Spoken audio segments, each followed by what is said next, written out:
Hi, thanks for this opportunity to share my insights on what it takes to lead in the digital age or digital world.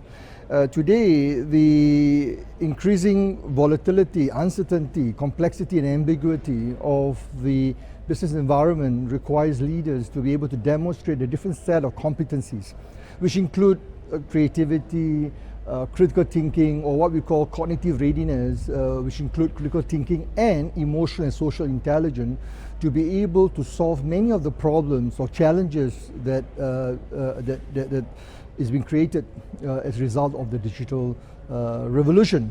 And what does it mean? Effectively, leaders need to look at things, what we call the 7 cognitive readiness competency leaders of the future. Number 1 is about ability to challenge our mental model, or we call metacognition. We need to continuously ask ourselves, what get us here will not get us there. So in other words, things that we have been accustomed to doing, we need to start reassessing and asking the question, what do we need to do differently? And that brings to the subject of what we call the skill of creative thinking. Now, creative thinking is different from what we call creative thinking, which is simply defined as, think out of the box. Critical thinking is the ability to look at information and understand the implication in making business decisions to resolve challenges that's resulting from this digital world, or we call the VUCA world, which is, digital world is manifested by the volatility of the market, the uncertainty, the complexity and ambiguity, so VUCA.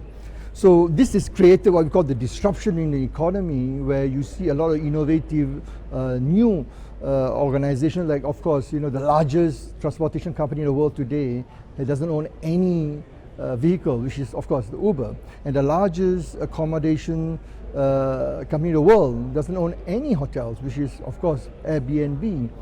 And the largest digital media content platform doesn't own any content, which is Facebook. So what we have seen is that leaders need to think differently, and looking at all these skills and competency, including emotional and social intelligence.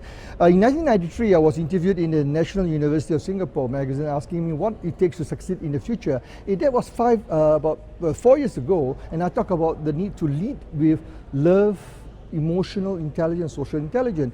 Interestingly, Jack Ma, in early this year in Canada at the Gateway 2017, he also said the same thing, exactly the same thing. He said we need to have LQ, means love quotient, not just EQ, not just SQ, social quotient, not just AQ, adversity quotient, but leaders of the future need to demonstrate a high empathy, build social intelligence, build relationship to be able to help the organization maneuver to the next level. So Jack Ma, who is the founder of Alibaba, as you know, is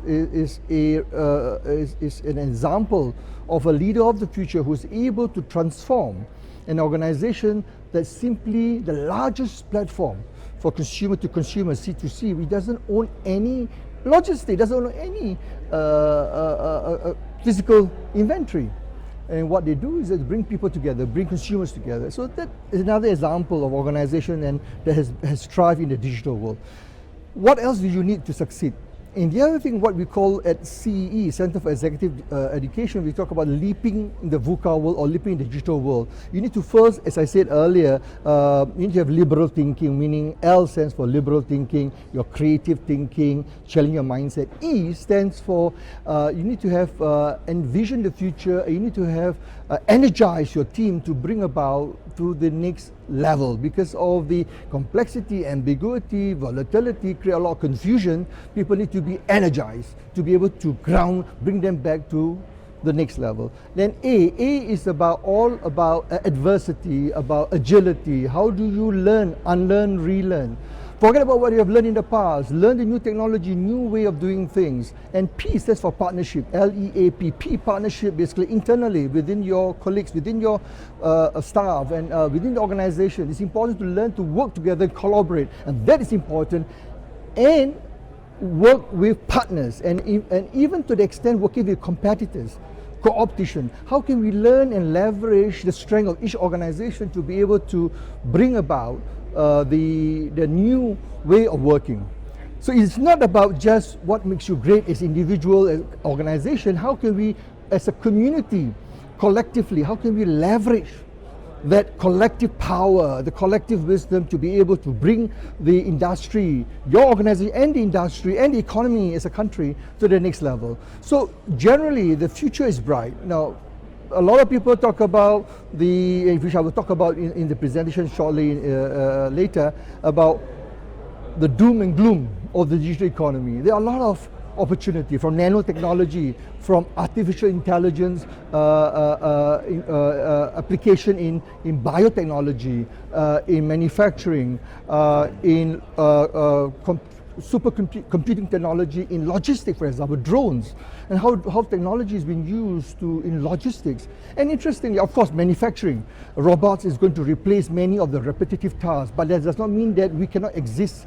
We need to look at the industrial Revolution 4.0, which basically the WDF, Klaus Schwab talk about how physical, cyber, and biotechnology come together to be able to transform the manufacturing, the way we deliver our services, the way we transform the economy of the future. And that requires a confluence, a integration of the different aspects of the macro environmental factors. So what's the role of leader? To conclude, the role of leader is to be able to discern all these challenges, bring together, make sense of it. What does it mean for my organization? What does it mean for my team?